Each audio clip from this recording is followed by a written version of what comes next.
நம்ம இன்றைக்கி வீடியோவில் பார்க்க போகிற பார்த்தீங்கன்னா ராயல் சேலஞ்சர்ஸ் பெங்களூர் அணியின் ஆல்ரவுண்டரான வில் ஜாக்ஸை பற்றி அவரோட ஐபிஎல் கிரிக்கெட் ஜர்னி பற்றி ஷார்ட்டாக நம்ம இந்த வீடியோவில் பார்க்க போகிறோம். அவரோட ஃபுல் நேம் பார்த்தீங்கன்னா வில்லியம் ஜார்ஜ் ஜாக்ஸ். ஸோ இவர் பார்த்தீங்கன்னா இங்கிலாண்டை சேர்ந்தவர். பார்த்தீங்கன்னா 1998 நவம்பர் 21 சர்ரே மாவட்டத்தில் ஜஸ்டின் ஊரில் பிறக்கிறாரு. இவருக்கு சிறு வயசுலேருந்து பார்த்தீங்கன்னா ஒரு சிறந்த ஆல்ரவுண்டராக உருவாகிட்டு இருக்கிறாரு. அது மட்டும் இல்லாமல் ஆஸ்பின் பவுலிங் ஆல்ரவுண்டராக உருவாகிறாரு. அதனால் இவரோட ஃபஸ்ட்டு டெபியூட் பார்த்தீங்கன்னா சர்ரே அணிக்காக ராயல் லண்டன் ஒன் டே கப்பில் பெர்ஃபார்மன்ஸ் பண்ணுறாரு. ஸோ அதில் இருக்க பெர்ஃபார்மன்ஸ் பார்த்தீங்கன்னா இங்கிலாந்து அணி இவரை அண்டர்-19 உலகக்கப்புக்கு அனுப்புகிறாங்க. ஸோ அங்கேயும் பார்த்தீங்கன்னா இவரோட ஆல்ரவுண்டர் பெர்ஃபார்மன்ஸ் பார்த்து இங்கிலாந்து அணி பார்த்தீங்கன்னா 2021 ஓடிஐ ஸ்குவாடில் இவரை சேர்த்துக்கிறாங்க. அதுக்கப்புறம் இவரோட ஆல்ரவுண்டர் ஸ்கில்லோட இம்ப்ரூவ்மெண்ட் பற்றி அதிகப்படுத்திகிட்டே இருக்கிறாரு.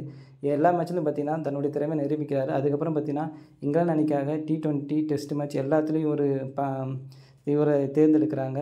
ஸோ இவர் பார்த்தீங்கன்னா எல்லா கிடைக்கிற மேட்ச்லாம் பார்த்தீங்கன்னா கிடைக்கிற வாய்ப்புகளை சரியாக யூஸ் பண்ணி தன்னுடைய திறமை நிரூபிக்கிறார். அது மட்டும் இல்லாமல் சில 50கள் சில 100 அடிக்க ஆரம்பிக்கிறாரு. ஸோ இவரோட ஸ்கில்லை பார்த்துட்டு பார்த்தீங்கன்னா ஐபிஎல்லில் பார்த்தீங்கன்னா இவர் ஆக்ஷனில் ராயல் சேலஞ்சர்ஸ் பெங்களூர் அணி பார்த்தீங்கன்னா 3.20 கோடிக்கு இவரை எடுக்கிறாங்க.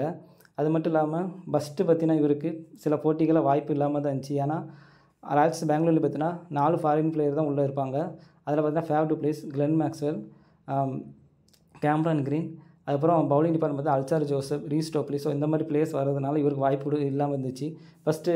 ஆனால் பெங்களூர் அணியில் பார்த்தீங்கன்னா கிளென் மேக்ஸ்வெல் பார்த்தீங்கன்னா சரியாக பெர்ஃபார்மன்ஸ் பண்ணாதனால பார்த்தீங்கன்னா அவருக்கு ரீப்ளேஸ்மெண்ட்டாக வில் ஜாக்ஸ் உள்ளே எடுக்கிறாங்க. பட் ஃபஸ்ட்டு மேட்ச்லேயே பார்த்தீங்கன்னா வில் ஜாக்ஸ் பார்த்தீங்கன்னா ஏமாற்றத்தை தான் கொடுக்குறாரு. அதிரடியாக பார்த்தீங்கன்னா மும்பைக்கு எதிராக பார்த்தீங்கன்னா விளாட ஆரம்பிக்கிறாரு.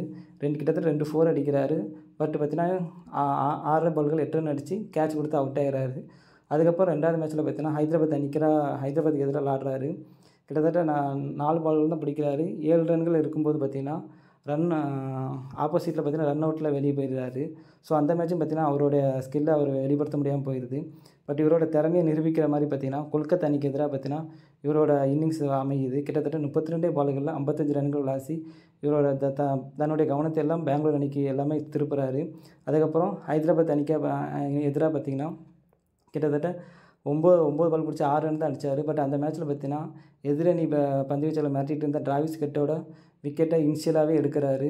ஸோ அதுக்கப்புறம் பார்த்தீங்கன்னா இவரோட ஃபஸ்ட்டு 100 பார்த்தீங்கன்னா லாஸ்ட்டாக இருந்தால் குஜராத் அணிக்கு எதிராக தான் நடந்துச்சு. கிட்டத்தட்ட 41 பால்களில் 100 ரன் கிட்ட விளாசினார்.